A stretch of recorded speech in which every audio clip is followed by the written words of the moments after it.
the renewal of the compacts got interest.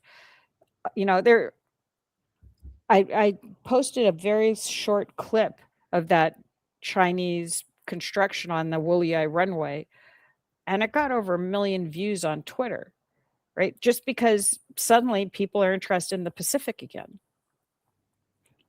So there are a lot of things changing Yep. yeah. And that's Sorry. very interesting, which didn't really happen for the past so many years. When Yeah. straight after COVID, actually before COVID, the Obama's kind of, I would say honestly, and pardon me for saying this, ballless diplomacy that Obama kind of took forward. It was appeasement at best of the worst of the characters. I really didn't think he was all swag and stuff, but his appeasement in terms of his policies were horrible. It created the challenges that we have today, right from the ISIS to freaking a crazy Xi Jinping to Pakistan to a whole lot of stuff which could have actually been sorted out during his years if they. And then of course the Biden, which was Obama Part 3. uh, really just let things go. I don't like Trump and his brazenness and stuff. I don't like it, but at least if I was an American, I'd be happy. At least he's taking a stand for his country. I I have a question about how is what's going on in Iran affecting Pakistan? It's terrible. The entire heat is going to come here because see, at the end of it, Pakistan is a hired gun. Nobody cares about it. You when you want to hire a gun, you make him sit down and have lunch with you, and you kind of elevate him to think he's God's gift to mankind. But then the reality strikes right now when the Saudis called Pakistan and said, "Listen, you got to come here and fight." And Pakistanis are looking around saying, "Whoa, fight Iran? No, we can't do that." Because, see, Pakistan has a huge Shia population, right? And the Shias ideologically look towards Iran. So, on a blink of an eye, Iranians can literally light up Pakistan on fire, which they did, as a matter of fact. The whole attack on the US embassy in Karachi and the whole protest, which you know how many people Pakistan has lost in this so-called war? Iranians claim about 300, 400 people dead, right? The Pakistanis have lost 75 people. This is the second highest casualty in the war between US, Israel, and Iran. Pakistan is losing people. So it's a very terrible sort of a scenario. They don't have oil. We started interdicting all sorts of dark oil that was going to Iran. We started interdicting that, and we warned the Iranians, don't do it. The Pakistanis have this this underground pipelines that they run through Balochistan and gets oil from there. The army corps commander sitting in Quetta makes a huge amount of money from that because he straight goes into Canada, Toronto, buys a mansion, and he retires and sits down after that. That's a plum posting for retirement. But it's going to be chaos. I presume there's going to be chaos through the region. Because, see, Iran is not going to be a viable state. It's not going to be viable. As it is, it was not. Now, even more. And I think Islamism is just going to explode. How does it affect India? Oh, it's going to affect India. It's going to give us a heat of the same nonsense because we had protests here as well. We had protests here as well. So the Islamic factor kind of takes in, because above all else, you'll find these guys pandering towards that, and that creates chaos. It's absolute chaos. But the Pakistanis are going to be. I personally think that denuclearized Iran follows by a denuclearized Pakistan. The Israelis will never accept a bomb within any of the Muslim states. They might accept one kept in Saudi Arabia, under the Americans, but they will not accept independent states, Muslim states having the bomb. It's just not going to happen. I mean, they're crazy, yeah, those guys at the end of it. Uh, I mean, everything that happens, they keep the first dialogue that comes out of Pakistan. We have nuclear weapons. Yeah, so do we, buddy. you know, Mhm. they're not here for crackers. It's just weird. Lastly, I want to ask you is Xi Mhm. Jinping himself. Mhm. What's the reading about him in the Pacific? And you, as you said, that dictators won't kind of bank on his support and stuff. He doesn't go out. He doesn't meet people anymore. He doesn't entertain the way he used to probably even 2 years ago. Um, there's only negatives about whatever said and done. When you throw out the tallest guy wearing a uniform in your army, it doesn't bode well for you yourself because you appointed him there and then you throw him out. It just doesn't make sense. Yeah, It, I so like how I do said, I can't. I'm like you. I can only watch the actions, and I don't really know. And from what I'm seeing from the actions, there's no slowdown. There's still the ships are getting pumped out. The training exercises are ongoing. The Iran thing, I don't know what's gonna happen. I don't know how the Iran thing will affect it because I don't know how it's going to end. This is very it's early days. This the I There's a lot of signaling, but I'm not the audience of the signaling, so I don't know how to read it. Um, I don't know, how I just there's so many factors. Trump is putting out signals now to try to keep oil prices low because, if they go into the midterm with high gas prices, that'll make it even worse. It's there are an enormous number of shifting things. One thing that I can say that's come out of it uh, is I think that the break with or the fracture in the relationship between the US and the UK is now very real. very real. Yeah. And I don't think it's US and UK. I think it's the whole aristocracy versus whatever's coming up in going forward.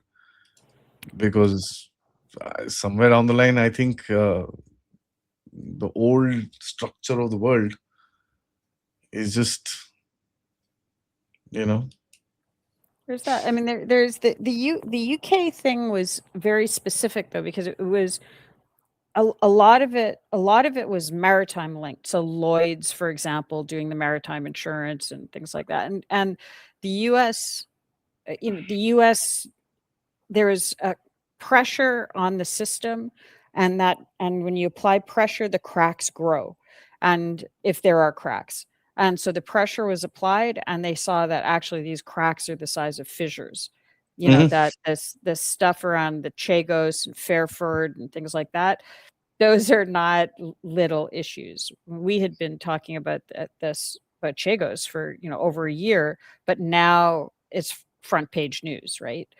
So that won't be forgotten. And there was as I was saying, like there are things that are, State Department on a Tuesday put out a tweet saying that they supported the UK Mauritius agreement over Chagos. And then the next day, President Trump put out a Truth Social saying, do not give away Diego Garcia. Right? Like within 24 hours, you had a complete shift, public facing shift of US policy over a very critical issue. So that's why, I just like I can't predict what's going to happen. it's I don't know. So like you, I just sort of look, okay, what can I observe? Like what do I see? And I see that the things that make me nervous about China in the context of Taiwan are still there. They're not, they're not pulling back from any of the islands. They're not. I don't. I don't. The things that need to be in place, they're still trying to put in place. Um, but also, the costs of dealing, the benefits of dealing with the Chinese, if you're a dictator, may have reduced, and the costs may be increasing. And that's what I'm going to try to keep an eye on, I think. Mm. That's I think very pragmatic, because at the end of it, it's such a um, I don't know, it's such a absolutely crazy time where things are just going, you know, one way or the other. People are just wondering how to even interpret it, and everybody kind of, because of their own personal biases, kind of interprets it in a certain way. And I'm sure I do have a bias as well, yeah, but my bias is my country, not anything else. I want my country to succeed and don't care about anything else. Last word, Canada. Finally, huh? There's a major software update. What? India, Canada friends again? I You and guess, I be I friends? guess, yeah, I was joking with one of my other friends in India that, that given the US behavior, Canada is becoming like the good neighbor, right? Um, Yeah, I say that with the media reports. Mark Carney lands in India. India is a perpetrator of international terrorism. Like, okay, ready. What the hell? It was such a yeah. joke. Let me just say, there was such a joke, especially the Canadian media. I mean, I was laughing. I'm like, yeah, you guys have, you only found time to publish these reports when Carney is in India, huh? You didn't find the time to do anything of that sort before. So it was funny. It was just funny. But Were the deals that were signed, do they mean anything yeah, to, yeah, yeah, yeah, yeah. yeah, okay, good. Energy is one of the keys. Mhm, With gas disruption right now, which is happening, I think India is going to get some of its gas coming from China, from Canada. mhm. So let's see. Okay. Well, I nobody hates Canada. No, let me just say oh, this. I was getting some hate. I Oh was yeah, I definitely mean, but see, but the no, no. the hate was the hate is about the policies that Oh, the Canadian government actually picked up. that's right. That's right. I don't Yeah. hate Canada as per se. I mean, I don't care about Canada. It's just, yeah, let you guys be there. Let me be here. I mean, I don't care. And Yeah. by the way, thanks for cleaning up our garbage, because you guys pretty much have taken everything we had Yeah. and said, "Oh, we love them. Yeah, yeah, please take." So in India, when somebody says, "Oh, an Indian got caught in Canada taking drugs," you're like, "Indian got caught? Thank you. You don't need it." Yeah. We had it was that whole episode era phase was just was you know Bizarre. yeah, it was not good. It was just not good. It I loved it, but because, see, I'll tell you why. It brought India into a power competition with the West, right? Which we didn't want, right? So, but yeah, I think I mean for me as a Canadian, it it was embarrassing is the wrong word because it see, was this has just been going on since the 80s. It had to come to a fore sometime or the other, yeah, but it yes, that's true. right? And Couldn't yeah, have that's gone and on the way it was going on. yeah, Something had to break somewhere. yeah. It did. That's just about it. I don't think reading any more into it makes any sense, because it's been going on for a long time, So for me 40 years. yeah, and the issue that's the issue for me, which is that the concern that it's systemic and it's not actually contained, to an individual administration or leader, and that it's tied. It's like the poking up tip of the iceberg that has this big, massive iceberg underneath that can actually wreck our society.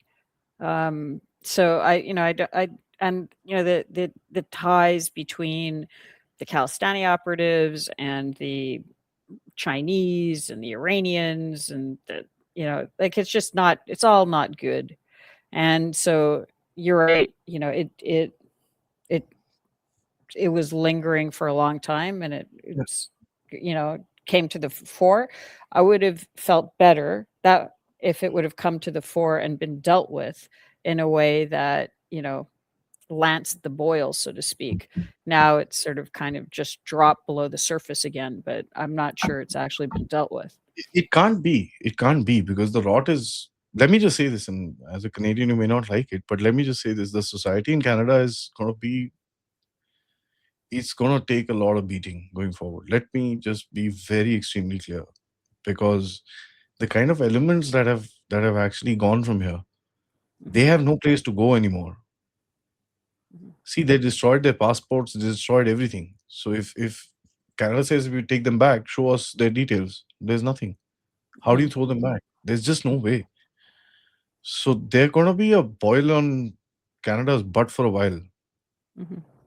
Unless there is a crackdown as far as a hard crackdown in terms of internal security within Canada. And that won't be possible without the Americans. Right? It would just won't be possible. It's not because what's happening is that a lot of this activity is based in America. Yeah, I think, and again, it gets back to political will. I mean, we don't even have the right legislation in place to handle So some of this stuff. So, that's the wait, there's thing. got to be. What's a cheerful note? Let's end on a cheerful note. What's going well? Oh, we're fine. We're great. Good, Economy is good. Everything is fine. We're good. okay. There's no problem with us. See, that's the thing. We've built up a certain amount of resilience to kind of figure this out. We've got a little bit of a gas crunch right now, Mm, but that's going to blow over in the next couple of days. That's going to be fine. Our oil prices are stable. We've got enough reserves to last out 90 days. We've got 1 million barrels of oil. In the morning, I got an update. It's left the Hormuz Strait. Indian flagship, no problem. Nobody fired at it. Nobody said anything. mhm. So we're going to squeeze our way through. That's not a problem. And the only thing I think of the entire country of India, see, let me just say this. There was wars all around. Pakistan was going at it with Afghanistan. It still is. Um, Iran and all that stuff was happening, and Indians were like, "Dude, there's a match today." you know, Okay, good. Even like, look at us. We're just not so freaking bothered. Fight, fight, fight. We don't care. Mm, I'm not getting involved. Chi, chi, chi. Not dirty. It's holy. Let's play holy, and tomorrow's the match. And so it was a yeah. nice, beautiful weekend. Oh, good. Nobody bothered about it. I mean, nobody's bothered on the street here. Little bit now, botheration is there about the gas. But the government has said we'll stabilize it. It'll take a little time. It'll take about a week, a couple of Mhm, days, a week to stabilize it. Okay, fair enough. There'll be a little bit of a political drama about it. Beyond which, I don't think anything. okay. The economy is doing well. We grew at 7.8% in spite of the tariffs. Mhm. So yeah, everything's fine. That's good. I'm glad for some good news. Yeah. So Yeah. we're okay. I mean, not worried about that at all. But let's see how it goes. On that note, Cleo, thank you so much. Always a pleasure joining with you and chatting with you. This is Yes. always more of a conversation than a podcast, and I love that. Uh, Yeah. It's good. It's good. Just good to catch up. And yeah, whoever's stuck around to the end, thank you very much for keeping us company all the way to the end. thank you so much. Yeah, as to the audience, please like and subscribe, and of course, share your thoughts. And if there's a particular point of time that you want to share your thoughts on, write the timestamp so that we know what you're talking about and when you're talking about it, so that we could respond or we could address it in the next podcast. Thank you. Namaskar. Jai Hind. Thank you.